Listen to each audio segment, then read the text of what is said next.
தந்தை மகன் தூயாவியாரின் பேராலே ஆமென். எங்கள் எல்லோருக்காகவும் என்னாலும் காத்திருக்கும் நற்கருணை ஆண்டவரே, நன்றி புகழ் உமக்கே. நற்கருணை ஆண்டவரே, நன்றி புகழ் உமக்கே. நற்கருணை ஆண்டவரே, நன்றி புகழ் உமக்கே. I cannot come to the banquet. Don't trouble me now. I have married a wife. I have bought me a cow.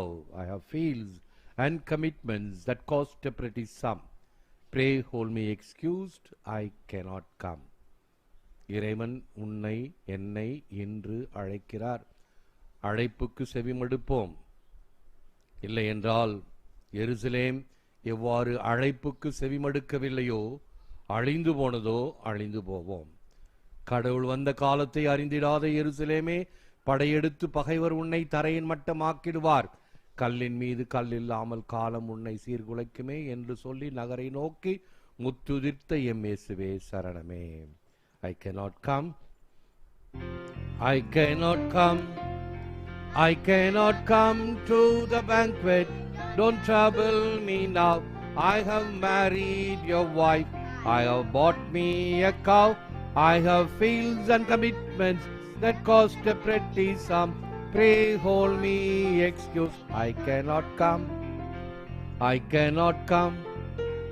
I cannot come to the banquet. Certain man held a feast on his fine estate in town.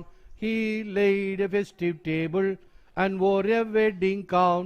He sent invitations to his neighbors far and wide.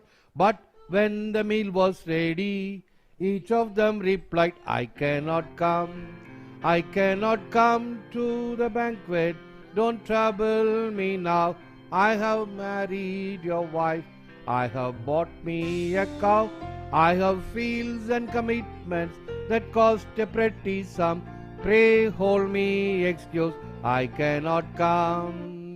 The master rose up in anger, called his servants by name, said, Go into the town, fetch the blind and the lame, fetch the peasant and the pauper, for this I will. My banquet must be crowded, and my table must be filled. I cannot come. I cannot come to the banquet. Don't trouble me now. I have married your wife. I have bought me a cow.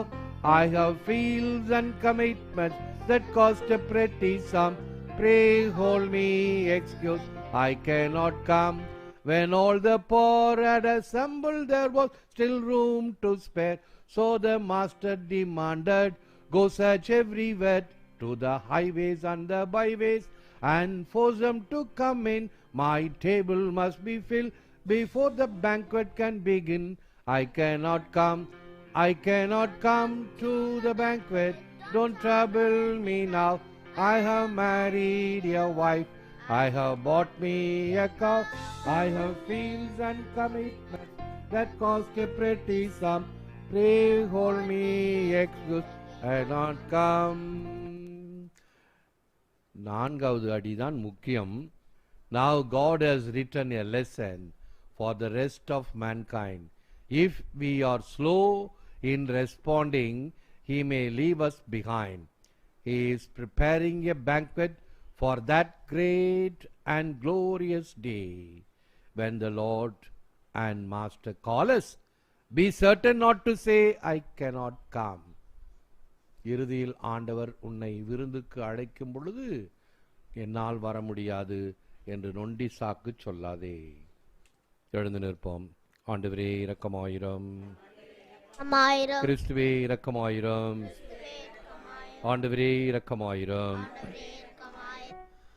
கடவுளுடைய அழைப்பு உங்களுக்கு எத்தகைய எதிர்நோக்கை தந்துள்ளது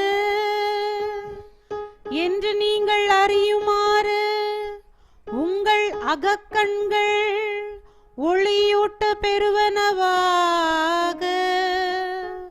அல்லேலூயா அல்லேலூயா அல்லேலூயா. ஆண்டவர் உங்களோடு இருப்பாராக.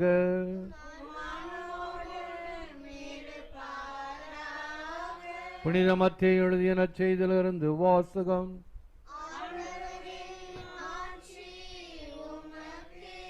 அதிகாரம் 22 திருவசனங்கள் 1-14 வரை. அக்காலத்தில் இயேசு மீண்டும் தலைமை குருக்களையும் மக்களின் மூப்பர்களையும் பார்த்து உமைகள் வாயிலாக பேசியது விண்ணரசை பின்வரும் நிகழ்ச்சிக்கு ஒப்பிடலாம். அரசர் ஒருவர் தம் மகனுக்கு திருமணம் நடத்தினார். திருமணத்திற்கு அழைப்பு பெற்றவர்களை கூட்டிக் கொண்டு வருமாறு அவர் தம் பணியாளர்களை அனுப்பினார். அவர்களோ வர விரும்பவில்லை. மீண்டும் அவர் வேறு பணியாளர்களிடம், நான் விருந்து ஏற்பாடு செய்திருக்கிறேன், காளைகளையும் கொழுத்த கன்றுகளையும் அடித்து சமையல் எல்லாம் தயாராய் உள்ளது, திருமணத்திற்கு வாருங்கள் என அழைப்பு பெற்றவருக்கு கூறுங்கள் என்று சொல்லி அனுப்பினார். அழைப்பு பெற்றவர்களோ அதை பொருட்படுத்தவில்லை. ஒருவர் தம் வயலுக்கு சென்றார், வேறொருவர் தம் கடைக்கு சென்றார். மற்றவர்களோ அவருடைய பணியாளர்களை பிடித்து இழிவுபடுத்தி கொலை செய்தார்கள். அப்பொழுது அரசர் சினமுற்று தம் படையை அனுப்பி அக்கொலையாளிகளை கொன்றொழித்தார். அவருடைய நகரத்தையும் தீக்கிரையாக்கினார். பின்னர் தம் பணியாளர்களிடம், திருமண விருந்து ஏற்பாடாகி உள்ளது, அழைக்க பெற்றவர்களோ தகுதியற்று போனார்கள். எனவே நீங்கள் போய் சாலையோரங்களில் காணும் எல்லோரையும் திருமண விருந்துக்கு அழைத்து வாருங்கள் என்றார். அந்த பணியாளர்கள் வெளியே சென்று வழியில் கண்ட நல்லோர் தீயோர் யாவரையும் கூட்டி வந்தனர்.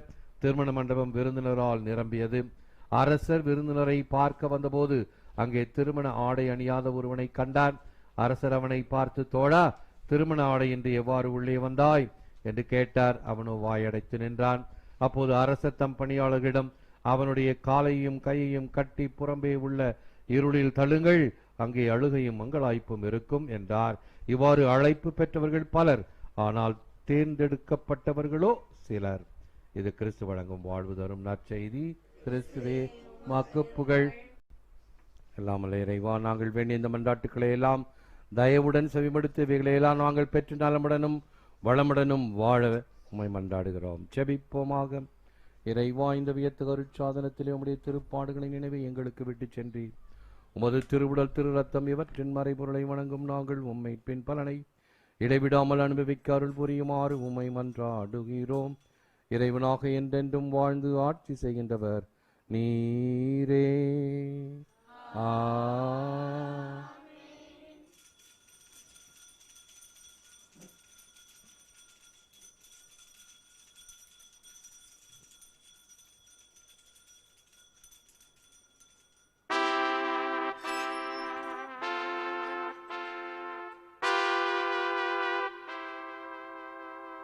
போற்றி போற்றி போற்றி.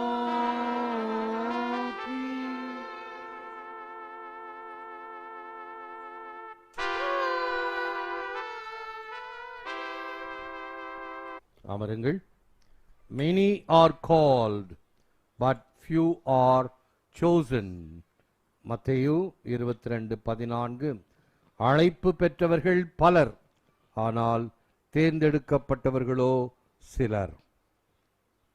இயேசுவில் அன்பார்ந்த சகோதர சகோதரிகளே, அன்பார்ந்த தொலைக்காட்சி விசுவாசிகளே, the marriage garment is the commandments of the Lord and the works which are done under the law and the gospel and form the clothing of the new man.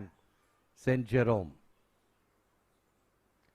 ஞானஸ்நான வெண்ணிற ஆடை, திருவருட்சாதனங்களின் வரங்கள், தூயாவியின் கனிகளும் கொடைகளும் வான விருந்திற்கான அடையாள ஆடை. Blessed are those who have been called for the marriage feast of the Lamb.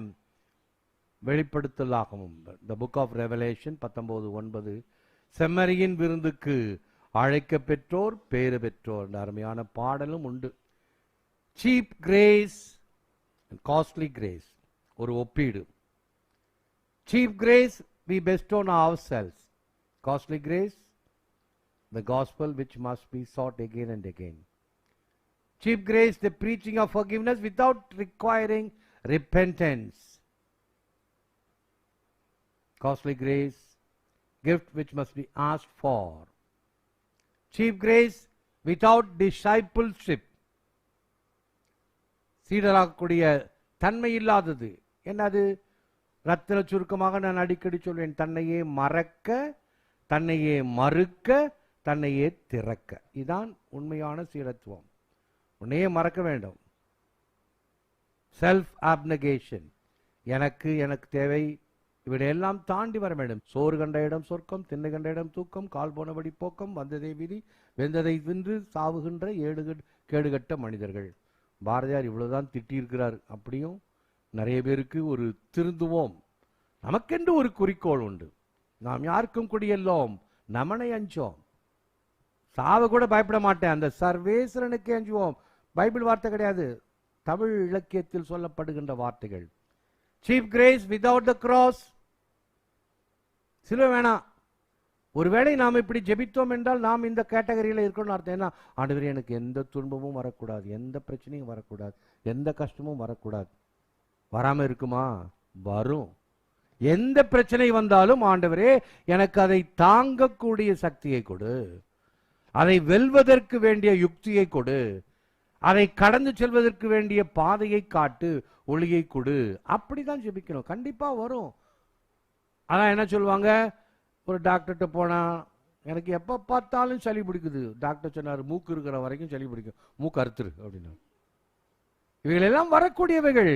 இன்றைய நாளைக்கு வரும், அடுத்த மாசம் வரும், வரேன்னு சொல்ல முடியாது. அதற்கு வேண்டிய நிவாரணத்தை மேற்றுக்கொள். நோய் நாடி நோய் முதல் நாடு என்ற மாதிரி அடிக்கடி உனக்கு சளி பிடிக்குதா அப்படின்னா என்ன தெரியுமா அர்த்தம்? வைட்டமின் சி உனக்கு குறையுதுன்னு அர்த்தம். அதை உடலில் ஏற்றிக்கொள், சளி பிடிக்காது, தும்மல் வராது, வீசிங் வராது, இந்த ஈஸ்வரஃபிலியெல்லாம் இருக்காது. டிசைபிள்ஷிப் அதில் தோக்கன, தன்னையே மறுக்க, தன்னையே திறக்க, தன்னையே துறக்க. Cheap grace without Jesus Christ. இயேசு இல்லாமல் மீட்பு இல்லை, வழிபாடு இல்லை. இந்த சில பேர் இந்த சிலுவையை வச்சிருப்பாங்க, வெறும் வெத்து சிலுவை, மர சிலுவை. அது ஒன்றும் கிடையாது. Jesus must be there. ஆண்டவர் இயேசு கிறிஸ்து அந்த சிலுவையில் இருக்க வேண்டும். அப்பொழுதுதான் அந்த சிலுவைக்கு மதிப்பு.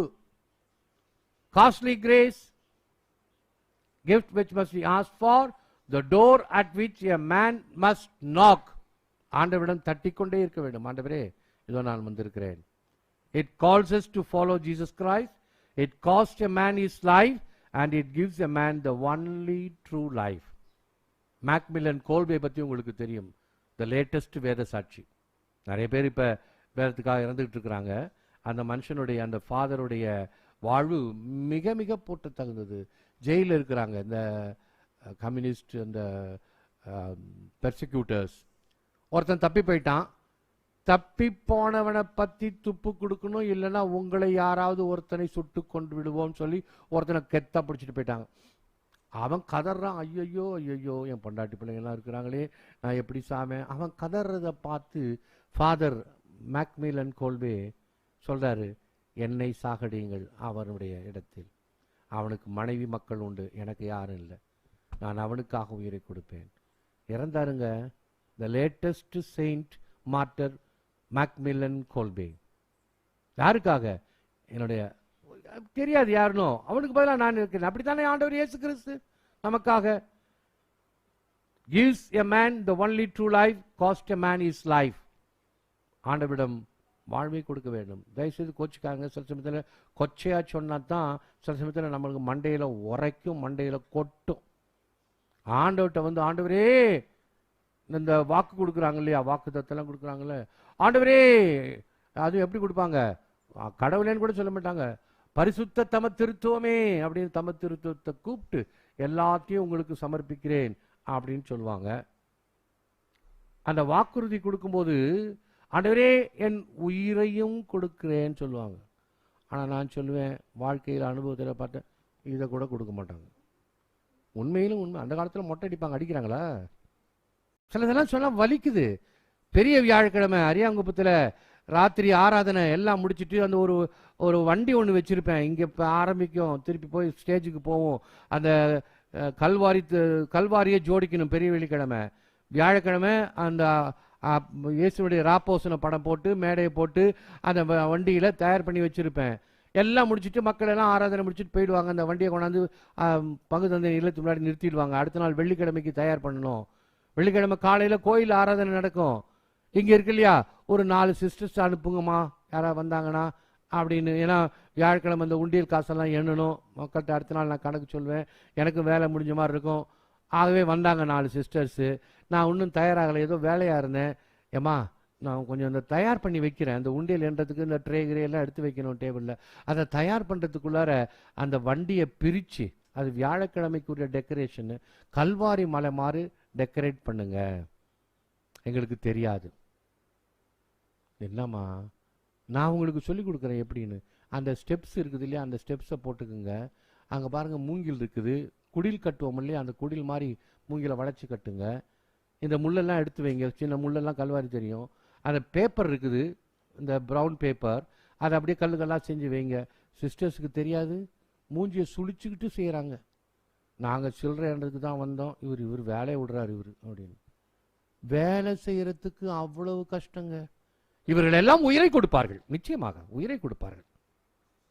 மலிவு அருள், விலை உயர்ந்த அருள், நமக்கு நாமே அளிப்பது மலிவு அருள். மனவருத்தம் இல்லாத மன்னிப்பை போதித்தல், அருள் இல்லாத சீடத்துவம், அருள் இல்லாத சிலுவை, அருள் இல்லாத மனுவூர் எடுத்த உயிருள்ள இயேசு கிறிஸ்து. அவை மர சிலுவையை மட்டும் வச்சிருந்தீங்கன்னா நீ மரமண்டன்னு அர்த்தம். இயேசு அதுல இருக்கணும். இயேசு அதுல இருந்தாதான் அந்த சிலுவைக்கு அர்த்தம், அந்த சிலுவைக்கு வாழ்வு, அது மதிப்புள்ளது. இல்லை என்றால் அது வெறும் சிலுவை அல்லது கூட்டல் குறி பிளஸ்.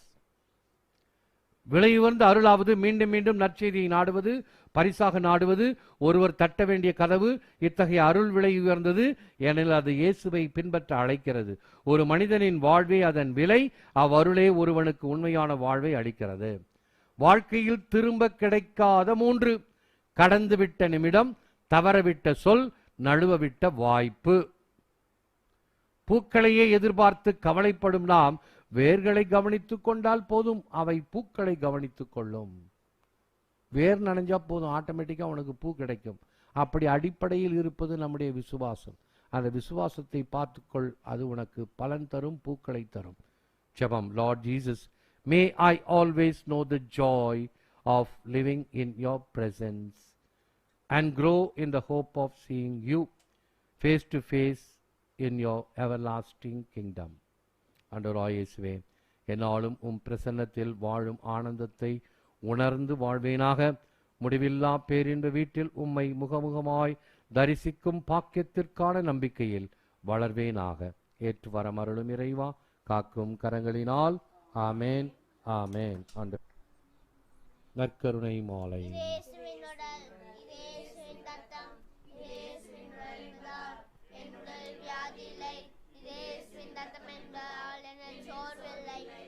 இயேசுவின் ரத்தம் என் பார்வை பதில்லை, இயேசுவினுடன் நாம் என்றால் என் பேச்சு பொய்யில்லை. இயேசுவின் கண்கள் என்றால் நான் கொடுப்பது மைமைதேன், இயேசுவின் வாள்கள் என்றால் நான் அன்பு செய்து நடக்கிறேன். இயேசுவின் சிந்தனை என்பதால் என் திட்டங்கள் தெளிவுள்ளது. இயேசுவின் உள்மனம் என்பதால் எனது முடிவுகள் சரியானவை.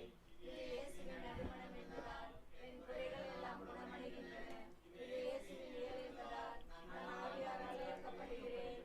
ஆமென்.